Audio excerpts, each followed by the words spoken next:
Et parlons digital. Aujourd'hui, on va se pencher sur la marque employeur. Je vais vous proposer une mini-série sur cette thématique. J'ai eu pas mal de retours, j'ai eu pas mal de questions. Alors c'est parti pour le premier épisode de cette saga. Avant toute chose, il faut éviter les préjugés sur la marque employeur. C'est vrai qu'il y a quand même pas mal de préjugés, que ça n'a aucun impact sur le développement commercial, que la marque employeur, c'est qu'une question de marketing et de communication, que c'est réservé aux grandes entreprises, que ça ne sert qu'à recruter, ça coûte cher, ça concerne les candidats et pas les collaborateurs, etc.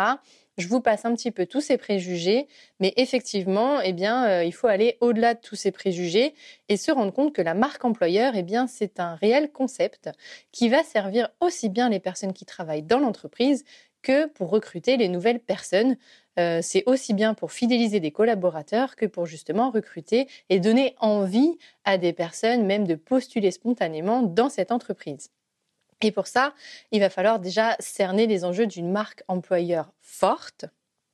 C'est vrai que si on reparle d'un point de vue candidat, aujourd'hui, de toute façon, c'est impossible d'être complètement passif sur les réseaux sociaux. On est dans une ère où il faut se faire voir, se faire entendre, et en tant que marque, il faut se faire connaître. Et quand des nouveaux candidats veulent postuler à votre entreprise, ils vont commencer à chercher sur Internet, sur les médias, sur Wikipédia, auprès de leurs pairs. Il y a quand même pas mal d'applications qui permettent d'avoir des informations, notamment des notations comme Glassdoor, ou bien tout simplement d'aller sur les réseaux sociaux comme LinkedIn, Twitter ou encore Facebook, ou même Instagram avec Balance ta Startup, où on peut trouver vraiment des choses intéressantes sur les entreprises, la vie de l'entreprise, et voir s'il y a bien une corrélation entre ce que raconte l'entreprise et la réalité du terrain. Et c'est un vrai paradigme pour les recruteurs, puisqu'on va changer un petit peu, on va changer le game en fait, on va chercher un petit peu à séduire les candidats, à avoir une communication, en tout cas on va le voir au fur et à mesure des épisodes, qui soit aussi bien une communication externe qu'une communication interne. L'idée, c'est pas de raconter des salades et une fois que vous arriviez dans l'entreprise, de se rendre compte que c'était juste de la communication.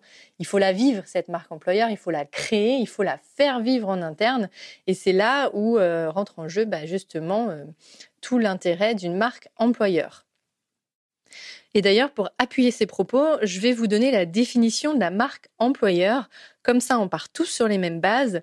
La marque employeur, c'est une promesse d'emploi unique à destination des employés, salariés actuels, mais aussi potentiels, qui s'appuie sur les bénéfices fonctionnels, économiques et psychologiques associés à une organisation en tant qu'employeur et à l'offre ressources humaines qu'elle propose.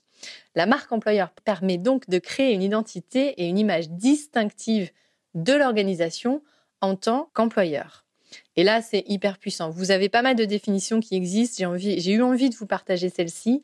Ce qu'il faut se dire, c'est que la marque employeur, il faut la créer et il faut la valoriser. Et pour la valoriser aujourd'hui, on a pas mal d'outils digitaux et on commence notamment par le site internet de la marque qui doit être au même niveau que le site internet carrière. C'est même plutôt l'inverse.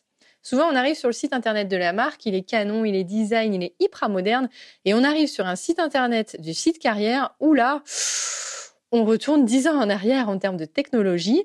Moi, ça m'est arrivé dans quelques entreprises et c'est vrai que ça renvoie pas une image du coup très moderne aux candidats. Donc déjà, juste ce premier niveau d'information, de le traiter de la même façon, avec autant de rigueur sur le site externe que sur le site interne. Le site Internet Carrière, c'est aussi un site sur lequel les employés vont pour postuler à une offre en interne ou pour demander une mobilité interne. Donc, il faut le soigner.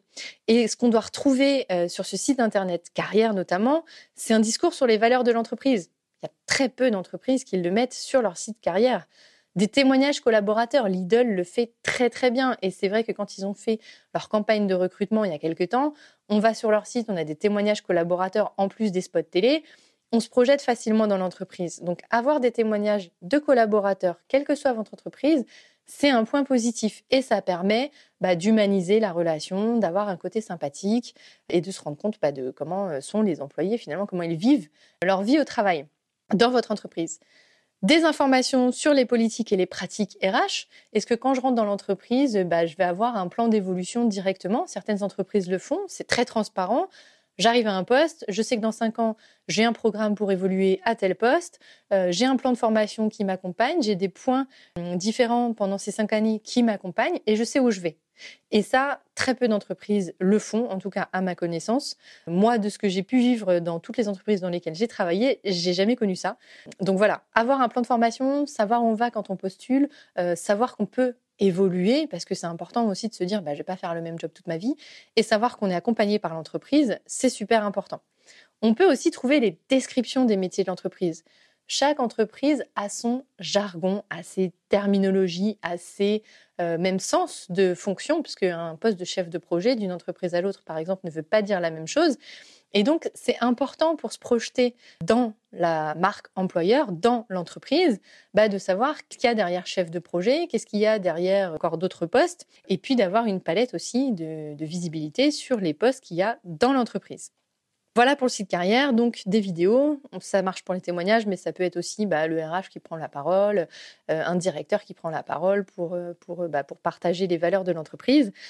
Donc voilà, ça c'est hyper important en termes de premier point de contact pour un candidat qui voudrait aller vers une marque, qui voudrait aller vers une entreprise, mais aussi pour les salariés qui auraient envie de postuler et qui voient bien que leur site internet carrière, en fait, il est tout aussi beau que leur site internet externe. Let's talk digital. Petite anecdote à ce sujet, j'ai travaillé longtemps pour une entreprise dans l'automobile et c'est vrai que le site internet externe était magnifique avec un design incroyable, il était hyper moderne, rien à dire. Et quand on allait sur le site corporate, quand je vous parle de 10 ans en arrière, c'était peut-être même presque 20 ans, c'en était troublant tellement ça représentait pas les valeurs de l'entreprise.